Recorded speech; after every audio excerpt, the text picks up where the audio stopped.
Hello दोस्तों, बहुत स्वागत करता हूं आप सभी का हमारे इस नए वीडियो में। आज मैं बात करने जा रहा हूं उत्तर प्रदेश की 9 सीटों के सर्वे के बारे में। जैसा कि आपको मालूम है कि उत्तर प्रदेश में 9 सीटों पर उपचुनाव होने जा रहा है। चुनाव प्रचार ख़त्म हो चुका है। अब जो उम्मीदवार हैं, प्रत्याशी हैं, डोर टू डोर कैंपेन कर रहे हैं। अगर मैं पार्टियों की बात करूं तो यहाँ पर BJP, BSP, ASP, AIMIM, RLD और समाजवादी पार्टी मैदान में हैं। अगर मैं गठबंधन की बात करूं तो गठबंधन में बीजेपी के साथ आरएलडी है। इस बार बीजेपी ने बड़ी चालाकी की है। बीजेपी ने निषाद पार्टी को कोई भी सीट नहीं दी है, ना ही अनुप्रिया पटेल को कोई सीट दी गई है। तो बीजेपी 8 सीटों पर चुनाव लड़ रही है। वहीं अगर मैं जयंत चौधरी की बात करूं तो जयंत चौधरी ने 1 सीट पर अपने प्रत्याशी उतारे हैं। वहीं समाजवादी पार्टी ने 9 सीटों पर अपने उम्मीदवार उतारे हैं। समाजवादी पार्टी को इस बार कांग्रेस पार्टी भी समर्थन दे रही है। कांग्रेस पार्टी जो सीटें चाहती थी उसे उतनी सीटें नहीं मिली, लिहाजा कांग्रेस पार्टी ने समाजवादी पार्टी को बाहर से समर्थन देने का ऐलान कर दिया है। बहुजन समाज पार्टी की बात करूं तो बहुजन समाज पार्टी अपने दम पर चुनाव लड़ रही है। बहुजन समाज पार्टी ने किसी से कोई गठबंधन नहीं किया है। वहीं आज़ाद समाज पार्टी भी अपने दम पर चुनाव लड़ रही है। इस चुनाव की खास बात यह है कि एआईएमआईएम भी 3 सीटों पर चुनाव लड़ रही है। और अगर मैं बीएसपी की बात करूं तो बीएसपी उपचुनाव नहीं लड़ती थी, लेकिन बीएसपी ने मैदान में उतरकर मुकाबले को बहुत ज़्यादा दिलचस्प बना दिया है। तो चलिए आपको सिलसिलेवार तरीके से बताते हैं कि किस सीट पर किसके प्रत्याशी मैदान में हैं, किस सीट पर किसने किसको उम्मीदवार बनाया है, ये जान लेना बहुत ज़रूरी है। ये वीडियो का अहम पार्ट है। करहल की अगर मैं बात करूं तो करहल से समाजवादी पार्टी ने इस बार तेज प्रताप यादव को मैदान में उतारा है। वहीं बीएसपी ने अवनीश शाक्या को मैदान में उतारा है। बीजेपी ने अनुजेश यादव को मैदान में उतारा है। आज़ाद समाज पार्टी ने यहाँ से विश्व प्रताप सिंह को मैदान में उतारा है। एआईएमआईएम ने यहाँ से कोई भी उम्मीदवार नहीं उतारा है। सीसामऊ की अगर मैं बात करूँ, सीसामऊ जो कानपुर की ही सीट है, सीसामऊ में समाजवादी पार्टी ने नसीम सोलंकी को मैदान में उतारा है। वहीं बीएसपी ने वीरेंद्र शुक्ला को मैदान में उतारा है, जबकि बीजेपी ने सुरेश अवस्थी को मैदान में उतारा है।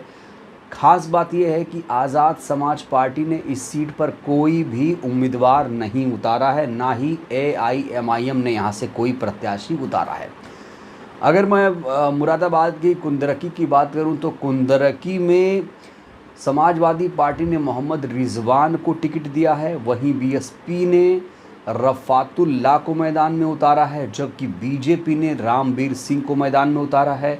वहीं आज़ाद समाज पार्टी ने हाजी चांद बाबू को मैदान में उतारा है।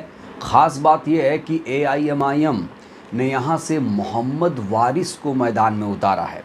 अगली सीट की बात करेंगे गाज़ियाबाद सीट की। गाज़ियाबाद सदर सीट की बात करूं तो यहां से समाजवादी पार्टी ने राज सिंह जाटव को मैदान में उतारा है। बीएसपी ने परमानंद गर्ग को मैदान में उतारा है। वहीं बीजेपी ने संजीव शर्मा को मैदान में उतारा है, जबकि आज़ाद समाज पार्टी ने यहां से सत्यपाल चौधरी को मैदान में उतारा है। वहीं ओवैसी ने भी रवि गौतम पर दांव लगाया है। रवि गौतम पहले बीएसपी में थे, अब वो एआईएमआईएम में आ चुके हैं। अगली सीट है फूलपुर। प्रयागराज ज़िले की फूलपुर सीट की बात करूं तो यहाँ से समाजवादी पार्टी ने मुस्तफ़ा सिद्दीकी को मैदान में उतारा है, जबकि बीएसपी ने यहां से जितेंद्र कुमार को मैदान में उतारा है। बीजेपी ने दीपक पटेल को मैदान में उतारा है, जबकि आज़ाद समाज पार्टी ने यहां से शाहिद अख्तर को मैदान में उतारा है। ओवैसी ने यहां से कोई भी प्रत्याशी नहीं उतारा है। मझवा, मिर्ज़ापुर ज़िले की मझवा सीट की अगर मैं बात करूं तो यहां से समाजवादी पार्टी ने ज्योति बिंद पर दांव खेला है। बीएसपी ने यहां से दीपक तिवारी को मैदान में उतारा है। मझवा से बीजेपी ने सुष्मिता मौर्य को मैदान में उतारा है। तो वहीं पर आज़ाद समाज पार्टी ने मौर्य प्रत्याशी दिया है, धीरज मौर्य को आज़ाद समाज पार्टी ने अपना उम्मीदवार बनाया है। एआईएमआईएम ने यहाँ से कोई भी उम्मीदवार नहीं उतारा है। अगर मैं अंबेडकर नगर ज़िले की कटहरी सीट की बात करूँ तो कटहरी में इस बार समाजवादी पार्टी ने शोभावती वर्मा को मैदान में उतारा है। वहीं बीएसपी ने इस बार अमित वर्मा को मैदान में उतारा है।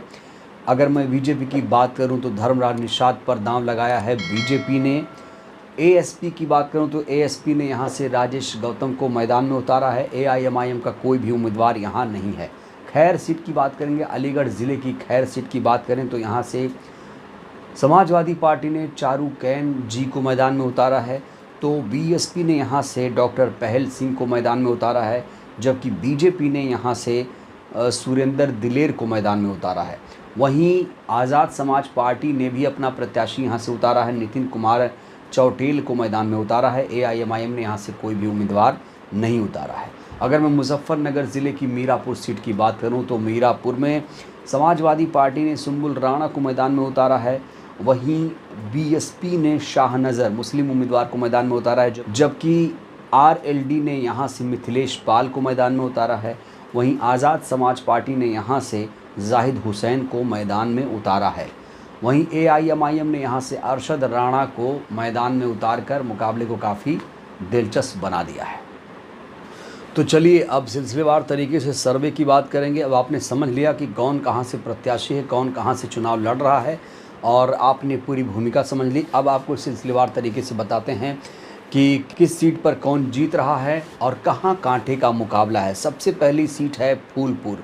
फूलपुर सीट की अगर मैं बात करूं तो यहाँ पर जो मुकाबला है काफ़ी कांटे का नज़र आ रहा है। यहाँ पर मुकाबला है समाजवादी पार्टी और बीएसपी के बीच मुकाबला देखा जा रहा है। और अगर मैं मझवा की बात करें तो मझवा में इस बार बीएसपी जी हाँ, मझवा में इस बार बीएसपी बाजी मार सकती है। ऐसा मैं क्यों कह रहा हूँ, क्योंकि यहाँ पर 28,000 मुस्लिम हैं और ओबीसी की जो तादाद है करीब करीब 70,000 है। तो अगर समीकरण जिस तरीके से देखा जाए, जो समीकरण है, समीकरण को देखते हुए और जिस तरीके से स्थानीय नेताओं ने यहाँ पर मेहनत की है उसे देखते हुए लग रहा है कि यहाँ पर इस बार बीएसपी अच्छा खासा नतीजा देगी। अगली सीट है करहल। देखिए करहल की अगर मैं बात करूं तो करहल जो सीट है वो यादव बहुल क्षेत्र है और यहाँ समाजवादी पार्टी का इसे गढ़ भी माना जाता है। देखा जाए तो समाजवादी पार्टी हमेशा यहाँ जीतती रही है और इस बार भी समाजवादी पार्टी ये सीट जीतेगी, इसमें कोई दो राय इफ़बट नहीं है। अगली सीट की बात करें, अगली सीट है गाज़ियाबाद। देखिए गाज़ियाबाद की अगर मैं बात करूं तो गाज़ियाबाद में वैश्य जो वोटर हैं उनकी तादाद काफ़ी अच्छी खासी है। दलित वोटर्स भी बड़ी भूमिका निभाते हैं। तो गाज़ियाबाद में अगर देखा जाए तो इस बार मुकाबला बहुत कांटे का लग रहा है। त्रिकोणीय मुकाबला यहाँ पर नज़र आ रहा है। यहाँ बीजेपी जो है वो कहीं ना कहीं डाउन जाती हुई दिख रही है।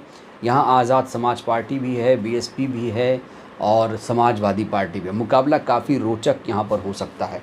अगली सीट है खैर। अलीगढ़ की खैर सीट की अगर मैं बात करूं तो यहाँ पर 40,000 मुस्लिम मतदाता हैं और वैश्य वोटर यहाँ पर करीब करीब 25,000 हैं और खैर सीट में भी मुकाबला काफ़ी कांटे का दिखाई दे रहा है। अगर मैं सीसामऊ की बात करूं, कानपुर की सीसामऊ की, तो यहाँ जो मुस्लिम वोटर हैं अच्छी खासी निर्णायक भूमिका निभाते हैं। 1.25 लाख वोटर मुस्लिम वोटर हैं और दलित वोटर भी 60,000 हैं। तो अगर मैं फैक्ट बोलूं, जो सर्वे आ रहे हैं इस समय तमाम सर्वेज़ वो सीसामऊ में बता रहे हैं कि समाजवादी पार्टी यहां से जीत सकती है। अगली सीट है कटहरी। अंबेडकर नगर की कटहरी सीट की बात करें तो कटहरी में एससी वोटर बड़ी भूमिका निभाते हैं और कटहरी में इस बार बीएसपी का पलड़ा भारी है। कटहरी सीट बहुजन समाज पार्टी के खाते में जाती हुई दिखाई दे रही है। अगली सीट है कुंदरकी। मुरादाबाद की कुंदरकी सीट की मैं बात करूं तो यहाँ पर 60% मुस्लिम मतदाता हैं और इसी मुस्लिम मतदाताओं को रिझाने लुभाने के लिए तमाम लोगों ने दांव चली। चंद्रशेखर भी आए, ओवैसी भी आए और अखिलेश यादव भी आए और लगातार यहाँ चुनाव प्रचार किया गया। लेकिन यहाँ जो सर्वे बताए जा रहे हैं, यहाँ का जो सर्वे बताया जा रहा है वो त्रिकोणीय बताया जा रहा है। यहाँ पर काफ़ी कांटे का मुकाबला नज़र आ रहा है। समाजवादी पार्टी भी, बीजेपी भी और एएसपी भी है आगे यहाँ मुकाबले में, और एआईएमआईएम भी यहाँ पर है। यहाँ कहना बड़ा मुश्किल है कि कौन जीत सकता है। अगली सीट है मीरापुर। मीरापुर की अगर मैं बात करूँ तो मीरापुर में ये जो सीट है मुस्लिम बहुल इलाका है, और मीरापुर सीट इस बार चंद्रशेखर के खाते में जा सकती है। तमाम सर्वेज मिलाकर मैंने बातें की है। मीरापुर में आज़ाद समाज पार्टी का जो उम्मीदवार है वो जीत सकता है। हालांकि नतीजों में उलटफेर हो सकता है, ये सिर्फ़ और सिर्फ सर्वे है। हमने आपको एक थोड़ा सा जो आइडिया है, जो ग्राउंड रिपोर्ट है, उसके हिसाब से मैंने आज आपको इस वीडियो में बताने की कोशिश की है। पूरी 9 सीटों का जो समीकरण है वो भी समझाने की कोशिश की है, कौन कहाँ से चुनाव लड़ रहा है और कहाँ पे कांटे का टक्कर, कौन सीट जीत सकता है, कौन नहीं जीत सकता, ये आज हमने आपको इस वीडियो में बताने की कोशिश की है। बहरहाल 20 तारीख को चुनाव होगा और 23 को आएंगे नतीजे। देखते हैं ये जो रुझान, ये जो देखते हैं, ये जो सर्वे हैं, ये जो ओपिनियन पोल है, किस हद तक सही हो सकता है। याद रखिएगा, ये सिर्फ़ और सिर्फ सर्वे है और सर्वे ऊपर नीचे हो सकते हैं, और नतीजे आएंगे तो उस दिन भी हम बात करेंगे कि कितना सटीक रहा, क्या रहा, मतदाताओं का रुझान कैसा रहा। सब कुछ तो हम 23 को बात करेंगे। लेकिन ये है चुनाव से पहले उत्तर प्रदेश की 9 सीटों का ताज़ा सर्वे। इस सर्वे को लेकर आप लोग क्या कहेंगे? आप लोग भी स्वतंत्र हैं अपनी राय देने के लिए। कमेंट बॉक्स में अपनी प्रतिक्रिया आप लोग ज़रूर दीजिएगा। आपके हिसाब से इन सीटों पर कौन कौन जीत रहा है, आप ये वीडियो कहाँ से देख रहे हैं, अपनी प्रतिक्रिया आप लोग दीजिएगा। बहुत बहुत शुक्रिया।